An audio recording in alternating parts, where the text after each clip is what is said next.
Hello everyone, mayroon naman po tayong God's Word for today.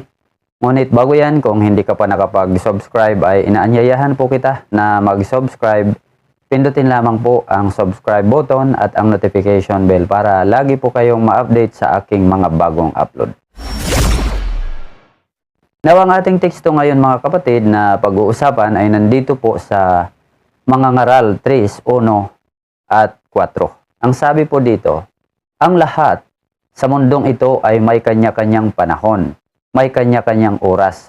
Talon po tayo sa verse 4. Ang panahon ng pagluha at panahon ng pagtawa, ang panahon ng pagluluksa at panahon ng pagdiriwang.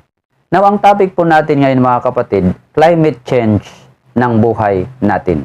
Hindi lang panahon ang nag-iiba, pati rin sa buhay natin mga kapatid, mayroon din tayong climate change ng buhay natin. Now, alam naman po natin na pag sinabing climate or klima, ibig sabihin yung karaniwang panahon sa isang lugar sa loob ng mahabang panahon. Parang ugali ng panahon yan. Ibig sabihin, predictable ang tag-ulan at tag-init. Halimbawa, dito po sa atin sa Pilipinas, tropical po tayo. Alam na natin ang tag-init at tag-ulan.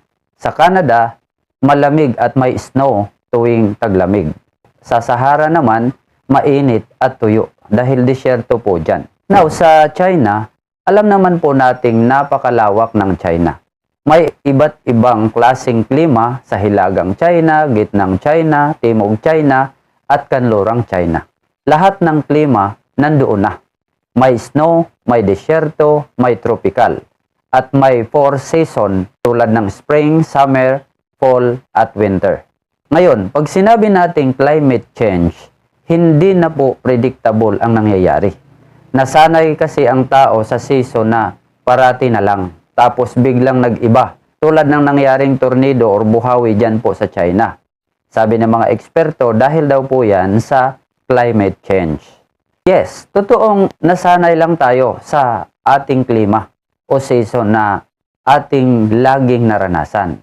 Kaya tuwing may nakikita na tayong pagbabago, dito na tayo magugulat. Alam mo kapatid, pagbalikan natin ang Bible, totoo talaga ito sa sinasabi ng Biblia. Ang sabi po dito sa mga ngaral 3:1, ang lahat sa mundong ito ay may kanya-kanyang panahon. May kanya-kanyang oras. Kita nyo? May kanya-kanyang panahon. And verse 4, ang panahon ng pagluha at panahon ng pagtawa, ang panahon ng pagluluksa at panahon ng pagdiriwang. At sinasabi rin mga kapatid ng Bible na sa nalalapit na pagbabalik ni Hesus ay may mga lilitaw na kakaiba at kamanghamanghang palatandaan sa kalikasan, sa pamumuhay ng tao at kalagayan ng tao. Ibig sabihin mayroon talagang climate change. Hindi lang sa ating panahon, kundi pati na rin sa ating mga buhay. Kaya mga kapatid, kung sanay ka sa buhay na walang relasyon sa Diyos, baguhin mo na yan. Dahil iyan ang magandang season ng buhay mo kasama si Lord na may pagbabago. Now, mayroon po tayong 3 katotohanan ang dapat nating maunawaan tungkol sa climate change ng buhay natin. Ang una po, ang ating buhay dito sa mundo ay hindi nananatiling okay. Minsan may mga pagdadaanan talaga itong pagsubok. Kahit masarap man ang pagkain mo, kahit stable man ang trabaho natin, may maganda man tayong trabaho, bahay, sasakyan, makakaranas pa rin tayo ng mga pagsubok. May mga panahong nagkakasakit tayo, nagkakaproblema sa negosyo, misunderstanding ng mag-asawa o kapwa. May panahong wala kang ganang kumain, walang ganang makipag-usap. May panahong hindi ka makatulog, subalit may panahong ang saya-saya natin sa buhay. Ito ang tinatawag na climate change ng ating buhay na dapat nating ma-adjust at matanggap dahil tayo ay nasa mundo pa naninirahan. Ulitin ko po ang ating teksto. Ang sabi sa mga ngaral 3:1, ang lahat sa mundong ito ay may kanya-kanyang panahon, may kanya-kanyang oras. Ang panahon ng pagluha at panahon ng pagtawa, ang panahon ng pagluluksa at panahon ng pagdiriwang. Katotohanan na dapat nating maunawaan tungkol sa climate change ng buhay natin. Ang una, ang ating buhay dito sa mundo ay hindi nananatiling okay.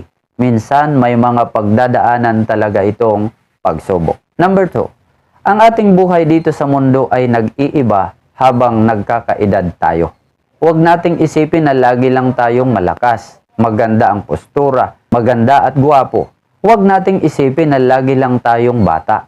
Oo, sa ilang taon, parang wala tayong pagkakaibang napapansin sa ating katawan. Pero, habang tayo ay nagkakaedad, may climate change na sa buhay natin. Halimbawa na lang yung ating balat at buhok. Nagiging kulubot na, pumuputi yung buhok natin, tumutuyo ang balat, maging ang ating buto at muscle, humihina ang buto, nababawasan ang muscle. Sa loob naman ng ating katawan, ang mata lumalabo, ang tinga natin ay humihina ang pandinig, puso at baga mas mabagal na, humihingal pag umakyat ng hagdan. Sa utak naman, mas makakalimutin na, pero mas matalino pagdating sa experience sa buhay. Minsan nga, ang mga ugali natin parang nag-iiba na rin, na parang magagalitin at matampuhin na tayo. Climate change ng buhay natin. Kaya ang paalala ng buhay, dito po sa mga ngaral 12:3 ang sabi, alalahanin mo siya bago humina ang iyong katawan, bago manghina ang iyong mga bisig, bago mawalan ng lakas ang iyong mga tuhod. Alalahanin mo siya bago mabungi ang iyong mga ngipin, at bago lumabo ang iyong mga mata. Bago man lang mag-iba ang katawan natin mga kapatid, kung tumanda na tayo, dapat lagi na nating inaalala ang ating Panginoon. Ibig sabihin, dapat naglilingkod na talaga tayo sa Kanya. So katotohanan na dapat nating maunawaan tungkol sa climate change ng buhay natin. Number 2, ang ating buhay dito sa mundo ay nag-iiba habang nagkakaedad tayo. Number 3, ang ating buhay dito sa mundo ay pansamantala.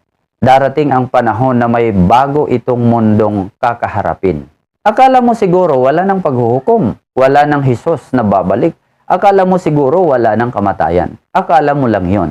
May climate change sa buhay kapatid. May katapusan tayo. Lahat tayo anytime pwedeng bawian ng buhay. Kahit sinong presidente at pinakamayaman sa buong mundo, mamamatay pa rin. Pag namatay na ang tao, may good news at may bad news. Nakakaharaping mundo. Halimbawa, pag hindi ka tunay na naglilingkod sa Diyos, noong nabubuhay ka pa, ang bagsak mo, impyerno. Iyan ang bad news. At pag tunay ka namang naglilingkod sa Diyos, noong nabubuhay pa, ang bagsak naman ng kaluluwa mo bilang bagong mundo ay ang langit o sa presensya ni Lord. Good news po yan. Iyan po mga kapatid ang climate change ng buhay natin. Kaya mga kapatid, dahil nag-iiba-iba pala ang klima ng ating buhay, dapat lumapit na tayo kay Hesus. Dahil siya ay hindi nag-iiba. Kapag tayo ay nasa Kanya, pag binigyan niya tayo ng kaligtasan, buhay na walang hanggan, hindi siya nag-iiba. Hindi niya babawiin ang assurance na ito.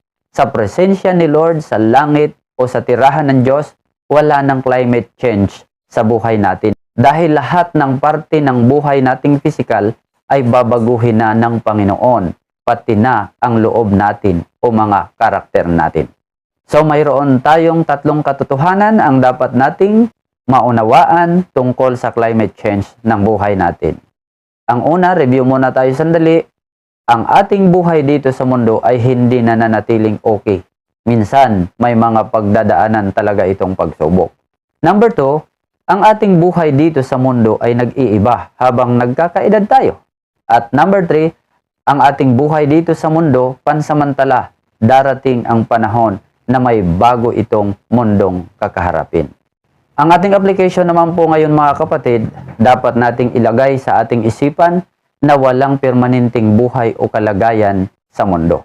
Dahil tayo ay temporary lang, nag-iiba ang sitwasyon. Makalusugan man, kaugalian man, pangangailangan, emosyon, at patutunguhan.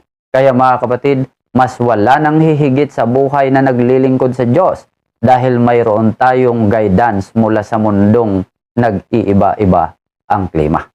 Ang Panginoon ay hindi nag-iiba, hindi siya nagbabago, immutable si Lord. Nature niya ang magpatawad. Nagbibigay siya ng kaligtasan basta lumapit at maglingkod tayo ng totoo sa Kanya. Kaya mga kapatid, sa Panginoon, wala ng orasan, wala ng katandaan, wala ng kamatayan, wala ng luha, wala ng kalamidad. Bakit pa ipagpalit natin ang ganitong buhay sa buhay na may katapusan? Kaya matuto na tayong maglingkod ng tapat habang hindi pa panahon ng paghuhukom. at pagbabalik ng ating Panginoong Hesus. Naway mayroon kayong natutunan sa ating napag-usapan. Salamat po sa inyong walang sawang panonood, pakikinig. Pagpalain po kayo ng ating Diyos at magkita-kita naman po tayo para sa aking mga susunod na video. Salamat po. God bless everyone.